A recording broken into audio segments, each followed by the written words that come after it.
Bonjour à tous, aujourd'hui on s'attaque au deck bleu-rouge objet. Dans cette vidéo, nous allons évidemment voir la decklist, nous allons voir comment mulligan sur le play, sur la draw, les match-ups positifs, négatifs, et aussi pas mal de tips de gameplay, de lignes de play du deck, simplement pour s'améliorer avec ce deck. Donc vraiment une présentation complète de ce bleu-rouge objet. Et pour préparer cette vidéo, j'ai longuement discuté avec le joueur Vorage de la team FTL For the Lore qui a remporté le tournoi NJDS de ce week-end à La Rochelle avec ce deck bleu-rouge objet. Donc merci à toi Vorage pour tous les conseils et les tips que tu m'as donnés pour préparer cette vidéo. Et restez bien du coup tout au long de cette vidéo pour en apprendre le plus possible sur ce deck bleu-rouge objet. Et bravo à vous les FTL, parce que là, franchement, vous faites fort sur les derniers tournois, vous arrêtez pas de toper, vraiment, félicitations à vous, vous rigolez pas du tout. Petite pub d'ailleurs pour Vorage qui souhaite commencer à faire un peu de coaching sur l'Orcana, donc n'hésitez pas à le contacter sur Discord si vous souhaitez être un peu coaché sur votre manière de jouer à l'Orcana. Il propose ses services, donc n'hésitez pas à le contacter. Son nom sur Discord, c'est tout simplement Vorage, donc vous pourrez le trouver facilement sur Discord. Et commençons tout de suite par la decklist que voici. Donc nous sommes bien sur un deck bleu-rouge objet qui joue principalement aussi avec la spirale de saphir et les 6 sous. On a aussi deux soyez prêtes pour raser le board et pas mal de cartes de gestion comme le Maui et la petite 6 sous, la bagarre qui combine bien évidemment avec la spirale de saphir. Donc c'est un deck qui était vraiment déjà très présent lors du chapitre 7, surtout avant la banlist, et aujourd'hui qui revient en force, qui fait vraiment pas mal de top en ce moment. Donc c'est pour ça aussi que je souhaitais vous en parler et vous apporter le plus possible d'éléments sur le deck pour comment jouer. Donc le but du deck va être principalement de gérer le board avec bagarre et Sisu, et soyez prêtes, bien évidemment, les Maui aussi. Ensuite, on a cette spirale de saphir qui va justement nous aider à trigger les effets de ces personnages-là pour venir baisser l'attaque des personnages adverses. En moteur de pioche, on a l'atelier de Maurice avec 21 objets dans le deck. Donc c'est un moteur de pioche plutôt lent, c'est moins bon que Flavorsham à l'époque, mais finalement, avec la méta actuelle, on arrive assez facilement à piocher et à ne pas perdre trop de tempo avec ce deck. Il y a quelques objets qui ne sont pas généralement présents dans les listes plus conventionnelles de bleu-rouge objet. Je pense au bouclier de vertu. Ici, il y en a deux, ça permet de faire certaines lignes de play intéressantes, on va le voir après. Ensuite, en ce moment, on est quand même dans une méta où il y a beaucoup de personnages insaisissables. Et donc, l'hameçon de Maui, il n'y en a qu'un, mais est très intéressant dans la liste, qui permet d'aller chercher pas mal de persos, ou tout simplement de se protéger en donnant insaisissable à nos personnages aussi. Et ça permet, en donnant plus 3 d'attaque, d'aller chercher certains lieux, comme on voit, il y a pas mal de bibliothèques ou de manoirs de Picsou aussi dans la méta. Et enfin, il y a une pierre de dragon, elle est principalement contre les decks discard qui sont assez présents dans la méta en ce moment, et ça permet d'ancrer tout en n'utilisant pas des cartes de notre main. On peut comme ça venir défausser des personnages contre des decks discard et venir les ancrer avec notre grand dragon de pierre. Donc voilà, c'est pour ça aussi que cette carte est présente dans la liste. C'est évidemment un deck très contrôle, et c'est d'ailleurs même le deck le plus contrôle du jeu à l'heure d'aujourd'hui. Voilà pour la liste, maintenant passons au mulligan. Et ici, on va raisonner de manière où on ne sait pas ce que joue l'adversaire. Donc sur le play, comment est-ce qu'on mulligan à l'aveugle ? Eh bien, je vais vous étonner, mais on va pas forcément chercher une glace à l'eau avec une belle ou un ramp T2. C'est pas notre priorité avec ce deck-là. Vraiment, avec ce deck-là, ce qu'on veut, c'est amener la partie au late game, et pour ça, on va vouloir gérer le board adverse quoi qu'il arrive. Et donc pour ça, on va surtout chercher la spirale de saphir avec la Sisu et la bagarre. C'est vraiment les 3 cartes que l'on veut en début de partie. Et ensuite, une carte indispensable aussi pour que tout se passe bien, c'est le Balthazar Picsou, qui est un bon body, une 4-4, et en plus de ça, qui va récupérer des objets qui vont être utiles, comme l'atelier de Maurice ou la glace à l'eau. Une fois qu'on a Spirale, Sisu ou Bagarre et Picsou, on va chercher quand même du ramp, Donc la mer Azurite, le voguer sur la mer Azurite est quand même ici dans le deck le meilleur choix. Et ensuite, une fois qu'on a ça, on va essayer au T5 de jouer Atelier de Maurice plus Glace à l'eau pour piocher 2 cartes. Et donc si on a déjà tout ce qu'on voulait avant, eh bien on va plutôt chercher Atelier de Maurice et Glace à l'eau comme dernière carte au mulligan. Petite précision, en début de partie, ne surtout pas jouer une glace à l'eau en OT1 parce que finalement, nos principales menaces, ça va être les decks discard et ces decks-là, on ne veut pas finalement jouer de glace à l'eau, casser notre glace à l'eau pour jouer une belle, c'est pas vraiment ce qu'on cherche. Finalement, on perd des cartes dans notre main, on préfère les garder en main pour pouvoir les défausser si nécessaire. Donc vraiment, sur le play, le plan de jeu, glace à l'eau, belle T1, c'est pas du tout ce qu'il faut faire. Le mieux, ça va être tout simplement au T1 d'ancrer une carte et de passer. En plus de ça, le fait de jouer une glace à l'eau T1, c'est un peu dommage parce qu'effectivement, elle va vous faire une carte, ça va recycler, sauf qu'elle aurait été mieux couplée avec un atelier de Maurice. Donc c'est pour ça, le mieux, c'est juste d'ancrer et de passer. Et si vous avez une glace à l'eau, gardez-la pour la combiner avec un atelier de Maurice, plutôt que de la jouer bêtement T1 en se disant que de toute façon, je récupère une carte. Elle vous fera plus de value à jouer plus tard. Sur la draw, par contre, c'est légèrement différent parce que vous avez besoin de gérer un peu le board si l'adversaire va trop vite. Donc là, la glace à l'eau plus la belle T1 peuvent être très intéressants en fonction des match-up adverses. Et ensuite, on va plutôt chercher soit la spirale de saphir, soit du ramp pour essayer de rattraper un peu le retard en encre par rapport à l'adversaire sur le fait qu'il ait commencé. Et ensuite, évidemment, on reste sur le plan de jeu bagarre ou Sissou, Balthazar Picsou, et en T5, Atelier de Maurice, glace à l'eau. Enfin, quand vous avez 5 d'encre. Ensuite, on va voir ensemble quelle est la meilleure sortie du jeu, la sortie qu'on appelle champagne. Et ici, il y aura 2 distinctions. La distinction pour les decks contre les match-up contrôle et une distinction contre les match-up aggro. Donc là, on commence sur la sortie champagne contre les decks contrôle. Et comme je disais, le but au début, c'est juste en T1, en tout cas, au tour 1, de juste ancrer une carte et passer. Au tour 2, de jouer Spirale de Saphir. Au tour 3, un Atelier de Maurice. Au tour 4, de jouer 2 glaces à l'eau le même tour. De trigger l'effet de l'Atelier de Maurice. Et ensuite, vous vous retrouvez avec 4 objets sur le board, de pouvoir tous les épuiser pour jouer un Balthazar Picsou gratuitement et récupérer un objet.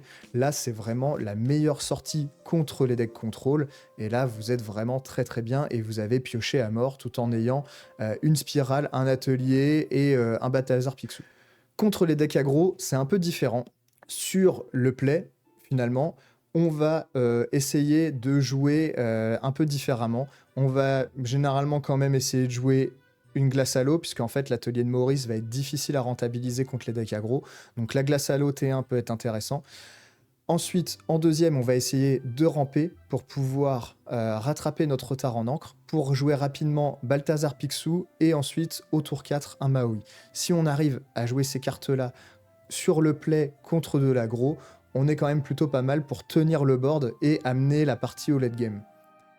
Si on est sur la draw, par contre, là, on va essayer de jouer la belle T1 pour pouvoir un peu contenir le board. Par contre, contre tout ce qui est jaune, enfin tout ce qui peut jouer jaune-gris globalement, hein, ça joue des Daisy et la belle finalement, elle fait pas grand-chose, ou alors faut qu'elle soit couplée par un typo pour aller chercher une Daisy, sinon finalement ça ne donne que des setups à réponse, donc attention là-dessus. Par contre, elle peut quand même aller chercher des personnages comme Mouche, donc ça reste une carte intéressante à avoir au T1 contre des decks aggro. Ensuite, en T2, on cherche la spirale de saphir pour pouvoir T3 jouer Sissou ou bagarre. Le mieux, c'est Sissou. Pourquoi ? Parce qu'ensuite, au T3, on va essayer de jouer Voguer sur la mer Azurite into Sissou. Et au tour d'après, la grosse Sissou, on peut arriver à 6 d'encre et la grosse Sissou s'altère sur la petite. Et là, on peut continuer à raser le board à chaque fois. Donc là, c'est la meilleure sortie sur la draw contre des decks aggro. Évidemment, c'est pas simple à mettre en place, ça demande un alignement des planètes, mais comme on dit, c'est la sortie champagne, c'est ce que globalement on va essayer de faire dans ces cas-là. Maintenant, on va parler des match-ups favorables, et le match-up le plus favorable de ce deck, et pourquoi finalement il arrive aussi à topper dans les tournois, puisque c'est contre un deck qui est très représenté, c'est évidemment le deck Steelsong, et là on a toutes les armes dont on a besoin pour battre ce Steelsong. On va chercher principalement la spirale de saphir qui va nous permettre de trigger les effets de Sisu, de bagarre. Ensuite, on a aussi Voguer sur la mer Azurite qui va nous permettre d'arriver rapidement à jouer des Balthazar Picsou ou des Maui, ou des Soyez Prêtes et des Sisu, évidemment. La plume aussi, enfin, tout ce qui peut permettre de ramper, c'est intéressant. Et ensuite, une carte intéressante dans le match-up, c'est le sous-fétiche, tout simplement, parce que Steelsong va constamment défoncer votre board. Et donc, pour pouvoir faire du lore, c'est parfois un peu compliqué. Donc, ce sous-fétiche, mine de rien, il est intéressant juste pour le poser. Et à chaque fois que vous jouez un personnage, hop, vous faites effet sous-fétiche, comme ça, vous prenez du lore petit à petit. Et ça va vous permettre, en fait, de finir la game comme ça. En tout cas, c'est vraiment le match-up le plus positif dans la méta actuellement. Le bleu-rouge est toujours le prédateur du Steelsong.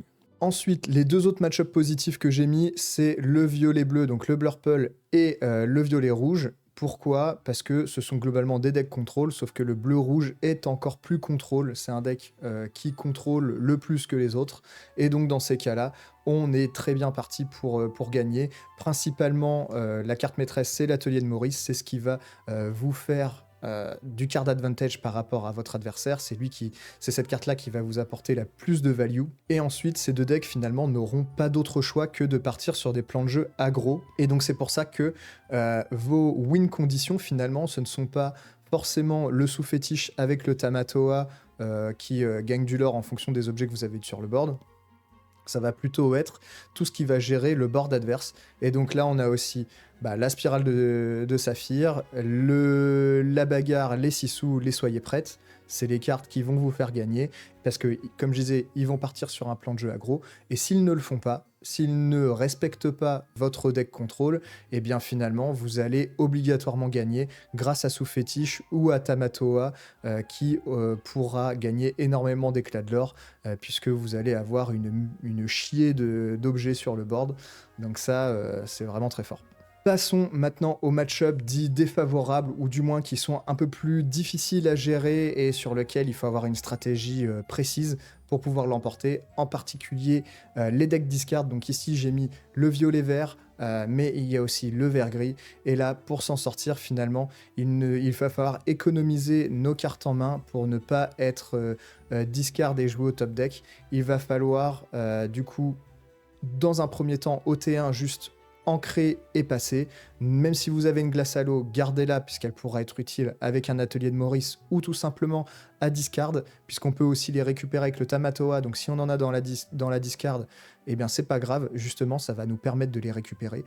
On en parlera de toute façon juste après. Et ce qui va nous sauver du coup, c'est la spirale de saphir qui va permettre du coup de trigger les bagarres, les Sisu, la grosse Sisu. Et aussi, on va pouvoir, si on se fait discard, on va pouvoir défausser des personnages. Et le grand dragon de pierre va nous permettre d'ancrer et de ramp sans utiliser de cartes de notre main. Et ça, c'est extrêmement fort dans le match-up.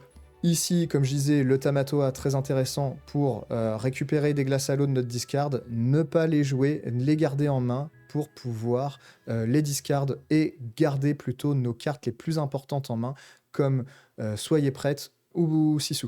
Donc vraiment, si le but c'est de ne pas se faire discard ces cartes-là. En parlant de ne pas se faire discard justement ces grosses cartes très importantes, quand votre adversaire arrive à 5 d'encre, il ne faut surtout rien sur votre board, parce que sinon il va pouvoir vous jouer Ne parlons pas de Bruno, et c'est une discard aléatoire de votre main, ce qui fait que derrière, potentiellement, votre Sisu Alter ou la Soyez Prête pourrait être défaussée, et là ça va devenir très problématique. Donc vraiment, même si vous avez un Picsou qui peut être joué gratuitement sur le board, ce genre de choses, ne le faites pas, parce que le risque est trop gros à prendre de se prendre un Bruno et qu'il vous défausse votre Rasboard qui pourrait arriver 1 ou 2 tours après. Ensuite, en match-up défavorable, il y a le jaune-gris aggro que j'ai présenté sur la chaîne il y a quelques semaines de ça, qu'on a appelé le deck rouleau compresseur, avec le Rhino, la Lady, enfin bref. C'est un deck qui va extrêmement vite en lore, surtout quand il est sur le play.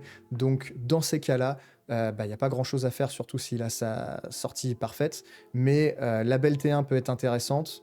Euh, la spirale de saphir avec bagarre 6 sous et soyez prête, évidemment. Pouvoir ramp au bon moment pour pouvoir atteindre nos meilleures cartes. Aussi, le Maui est intéressant pour aller chercher Rhino. Enfin voilà. On a pas mal de cartes quand même dans le deck pour s'en sortir, mais parfois le deck va juste trop vite. Donc n'essayez pas forcément de trop ramp, mais en tout cas, il faut aller jouer notre spirale avec les 6 sous, les bagarres, pour aller tenir petit à petit le board comme ça.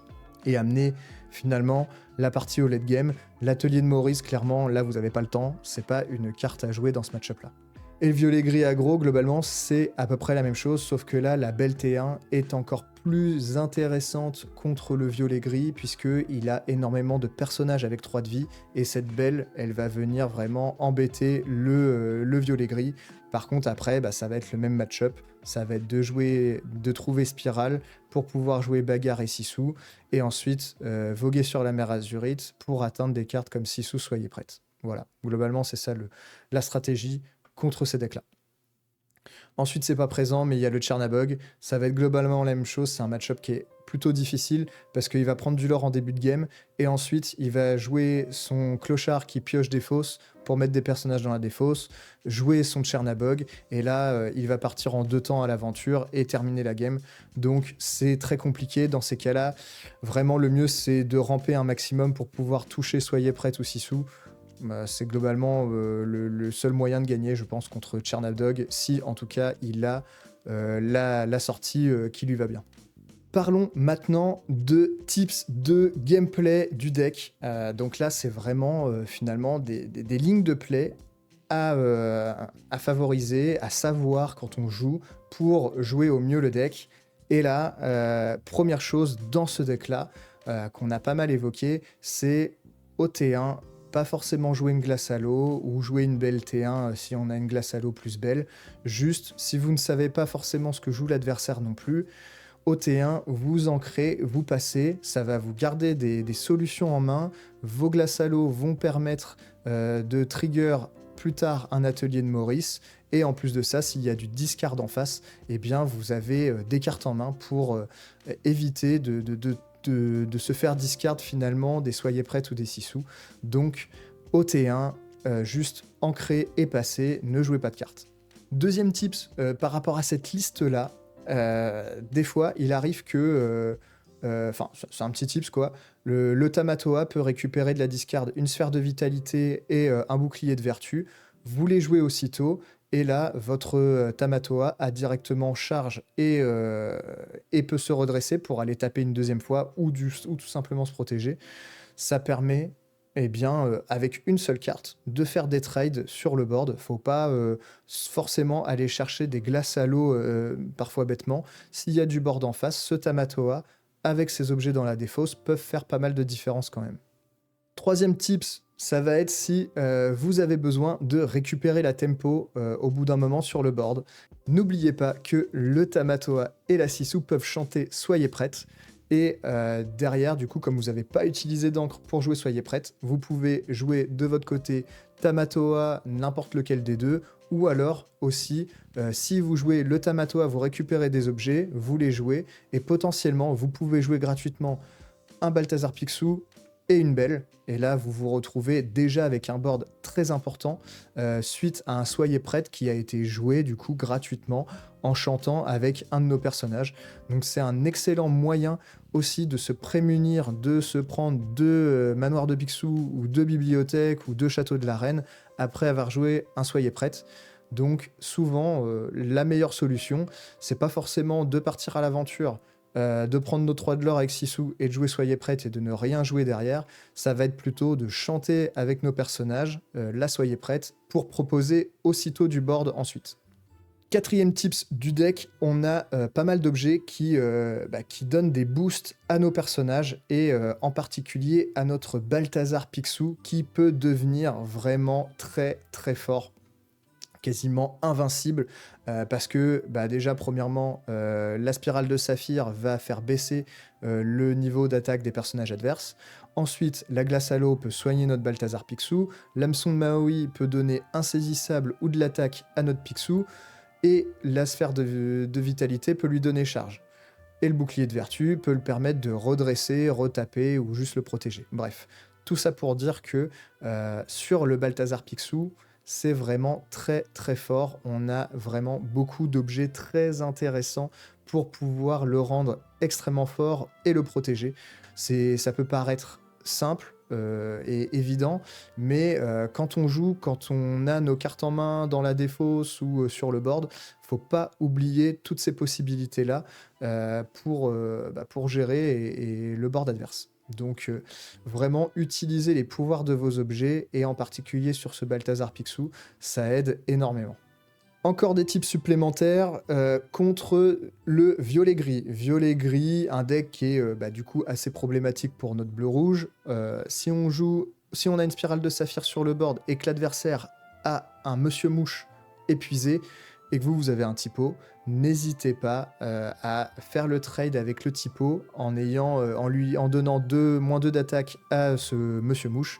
S'il était déjà épuisé, c'est qu'il a forcément pris un dégât, généralement en tout cas.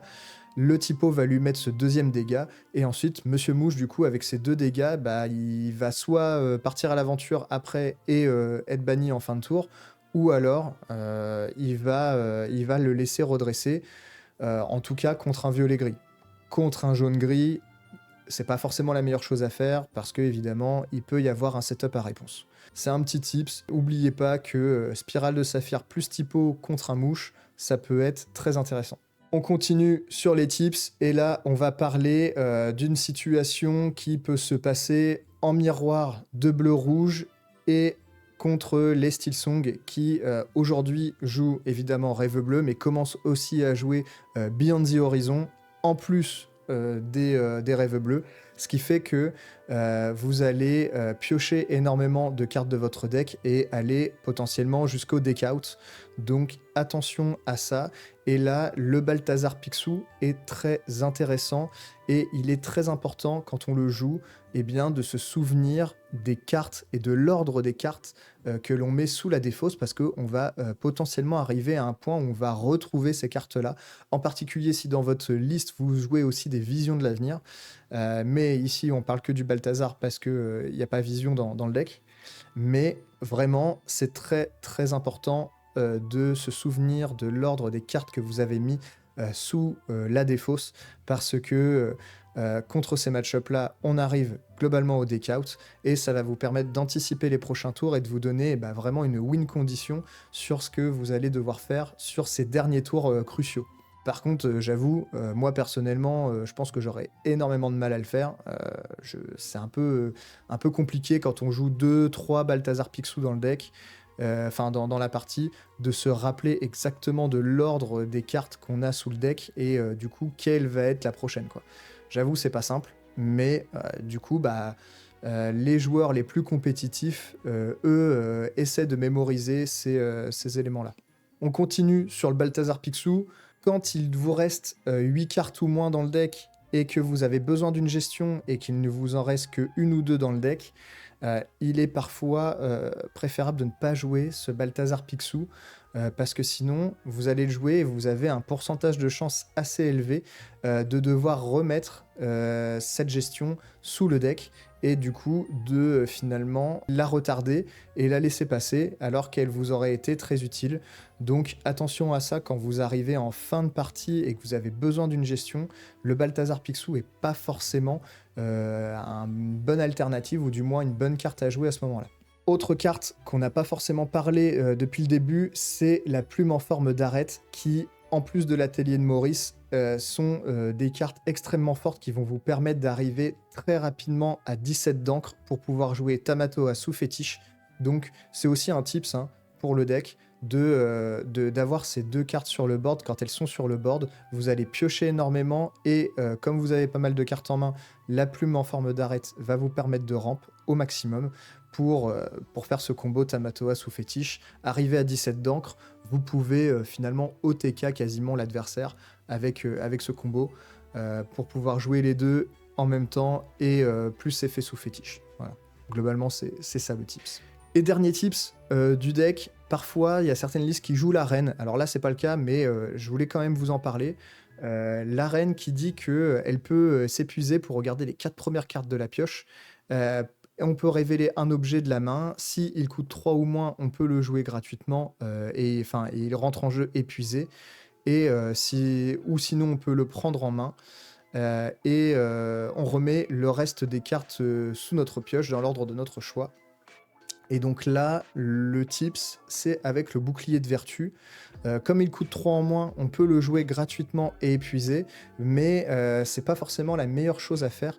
Il est parfois intéressant, si vous avez assez d'encre, de le garder, de le récupérer plutôt en main au lieu de le jouer gratuitement, de le jouer pour 1, et ensuite de l'épuiser et de payer 3 pour redresser la reine, pour refaire effet de la reine. Ça permet de le trigger 2 fois, cet effet de la reine, au lieu finalement de jouer un bouclier de vertu qui rentrerait en jeu épuisé et qui serait utilisable qu'un tour après. Sachant que généralement en plus, la reine, une fois qu'elle a fait son effet, elle se fait gérer aussitôt après, quoi. Et bien voilà, c'est à peu près tout ce que j'avais à vous dire sur ce deck bleu-rouge. Pas mal de petits tips, pas mal d'éléments de gameplay, un deck évidemment hyper puissant qu'on voit depuis un petit moment maintenant, mais voilà, je pense que on a fait quand même pas mal le tour de pas mal de choses sur ce deck. C'est un deck évidemment très puissant, moi j'aimerais bien le jouer mais il y a pas mal de cartes qui me manquent, comme les Tamatoa légendaires, les Sissou, c'est des cartes que je n'ai pas, donc je ne jouerai pas ce deck, mais c'est un deck qui est agréable à jouer, qui est difficile, mais ce qui est cool avec ce deck-là, c'est qu'il y a quand même pas mal de lignes de play différents. Et du coup, voilà, c'est, je pense, un deck qui est agréable à jouer, qui est bien maîtrisé et redoutable. C'est d'ailleurs pour ça qu'on le voit en ce moment pas mal topé. Donc moi, je vous encourage en tout cas à le tester. Et puis après, on verra après la rotation ce que donnera le bleu-rouge. Mais de toute façon, tous les decks auront pris un bon coup dans la gueule au moment de la rotation, mais sur ce chapitre 8, surtout pour les prochains tournois et les tournois de 7, c'est un deck qui est extrêmement fort et sur lequel il faut en tout cas savoir maîtriser si on le joue et savoir jouer contre aussi pour ne pas se faire arracher. Donc vraiment un deck que vous allez rencontrer et un deck qui est éminemment tier 1 aujourd'hui dans le format actuel. Je remercie encore une fois Vorage pour tous les tips et toutes les informations de cette vidéo. N'hésitez pas à vous abonner à la chaîne si ce n'est pas encore fait. Et puis moi, je vous dis à la prochaine pour de futures vidéos. Des boujous!